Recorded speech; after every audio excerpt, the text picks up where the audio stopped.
안녕하세요, 여러분. 유이사입니다. 20대 때는 평범한 직장인이었던 제가 현재는 6년차 투자자이고 현재 16채 부동산을 수여하고 있습니다. 그런 제가 절대 사면 안 되는 빌라 3가지 특징 알려드릴게요. 구독 눌러주시고 바로 시작하겠습니다. 첫 번째는 신축 빌라입니다. 신축 빌라 같은 경우에는 금액이 제멋대로라는 단점이 있습니다.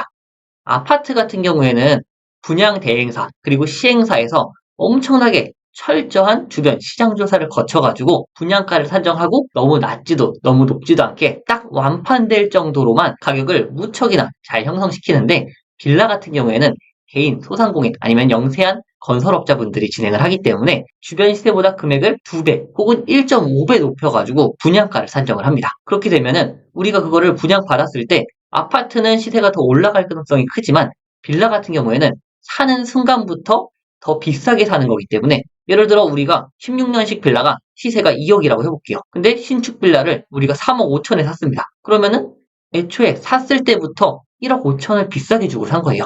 그래서 그 신축 빌라가 6년, 8년이 지나게 되면은 시세가 3억에서 2억으로 떨어지는 게 아닙니다. 우리가 애초에 비싸게 샀기 때문에 그게 떨어졌다라고 생각하는 것뿐이지, 실제로는 우리가 애초부터 비싸게 샀기 때문에 그렇게 떨어지는 것처럼 보이는 겁니다. 그렇기 때문에 신축 빌라 사실 분들은 반드시 해당 지역의 6년, 8년 차 때 되는 빌라들의 시세를 반드시 조사해 봐야 됩니다.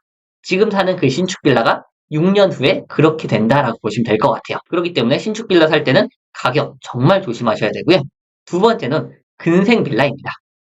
근생 빌라는 일반적인 주택이나 다가구가 아니라 원래는 근린생활시설, 즉 사무소인데, 사무소에서 불법으로 대수선을 통해서 빌라로 강제로 바꿔놓은 거예요. 그렇기 때문에 이런 물건 같은 경우에는 상가인데 빌라로 썼죠. 그렇기 때문에 건물 전체가 다 위반 대상이 되는 겁니다. 그래서 건축물 대장에 위반 건축물이라고 되어 있고요. 용도는 사무소라고 되어 있는 게 있을 겁니다. 그래서 그런 물건들을 사시면은 무조건 손해볼 수밖에 없다라고 말씀을 드리는데요. 예를 들어서 일반적인 빌라의 시세가 2억이다라고 한다면은 근생 빌라 같은 경우에는 1억 2천 혹은 1억 3천 정도밖에 되지 않습니다. 그리고 요즘 상황 어떻죠?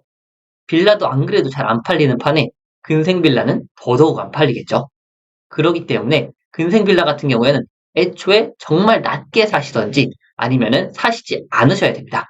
이거 주택인 줄 알고 그냥 조금 싸다라고 해서 샀다가 사는 순간부터 3천, 4천만 원 손해보고 시작하실 수가 있기 때문에 근생 빌라는 절대 사시지 않는 것을 추천드립니다. 그리고 마지막 세 번째로는 불법 건축물인데요. 우리가 빌라를 보면은 가끔 일반 벽이 아니라 샌드위치 판넬 아니면은 징크 판넬처럼 뭔가 벽이 아닌데 이렇게 막혀져 있는 게 있었을 거예요. 그런 거는 내부에서 보면은 실제로 넓어 보여서 좋아 보이지만 국가에서 갖고 있는 서류에서는 그게 없는 면적인 겁니다. 그렇기 때문에 그 부분이 전부 다 위반 대상이 되는 거예요. 그렇기 때문에 그거를 만약에 철거를 안 하게 되면은 그 부분만큼 전부 다 위반 건축물에 올라가게 되고요. 근생 빌라랑 마찬가지로 그 부분에 대해서는 이행강제 금액을 매년 2회 내야 되실 수 있습니다. 최근 18년도 이후에 부과된 이행강제금에 대해서는 이 집을 갖고 있는 평생 동안 내야 되기 때문에 불법 건축물 있는 빌라 같은 경우에는 최대한 피하시는 게 좋습니다. 그래서 오늘은 이렇게 사시면 안 되는 빌라 3가지에 대해서 알아봤는데, 혹시 다른 정보들도 궁금하시다면 채널 구독 눌러주시면 빠르게 부동산 정보를 받아보실 수 있을 겁니다. 혹시 내용 보시고 궁금한 부분이 있으시다면 언제든지 댓글 주시면 감사하겠습니다.